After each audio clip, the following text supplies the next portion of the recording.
خبریں تجارتی دنیا سے۔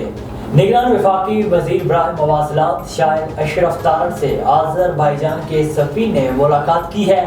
ملاقات میں گفتگو کرتے ہوئے آذر سفیر نے کہا ہے کہ پاکستان اور آذربائیجان کو ریلوے اور روڈ کے ذریعے جوڑنا چاہتے ہیں۔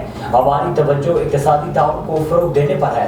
آذر سفیر نے کہا ہے کہ پاکستانی تجارت براستہ آذربائیجان یورپ اور روس تک رسائی حاصل کر سکتی ہے۔ تجارت کو فروغ دینے کے لیے اس منصوبے میں پرائیویٹ سیکٹر کو شامل کیا جائے۔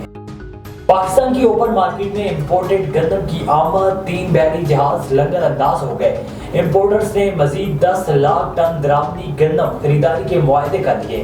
سندھ پنجاب کے امپورٹرز نے دسمبر 2023 تک کے لیے 18 بحری جہاز بک کر دیے۔ سندھ اور پنجاب کے فلاور ملز مالکان امپورٹرز پر مشتمل 6 گروپس گندم امپورٹ کر رہی ہیں۔ ڈالر کی قدر میں مسلسل کمی کے تناسب سے امپورٹڈ گندم کی قیمت میں کمی کی جا رہی ہے۔ نگران وفاقی وزیر توانائی محمد علی نے کہا ہے کہ ہم نجکاری کا عمل مکمل نہیں کر سکتے لیکن شروع کر کے جائیں گے۔ نجکاری کی لسٹ میں شامل اداروں کی نجکاری کی جائے گی۔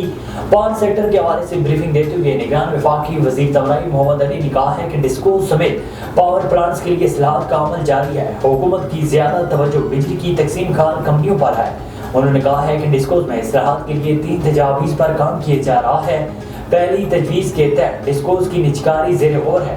وزیر توانائی کا کہنا تھا کہ بجلی کمپنیوں کے طویل عرصے کے لیے لانگ ٹرم کنسیشنل ایگریمنٹس کی تجویز ہے۔ اس طریقہ کار کے تحت ڈسکوز کی مینجمنٹ 20 سال سے زائد عرصے کے لیے پرائیویٹ سیکٹر کو دی جائے۔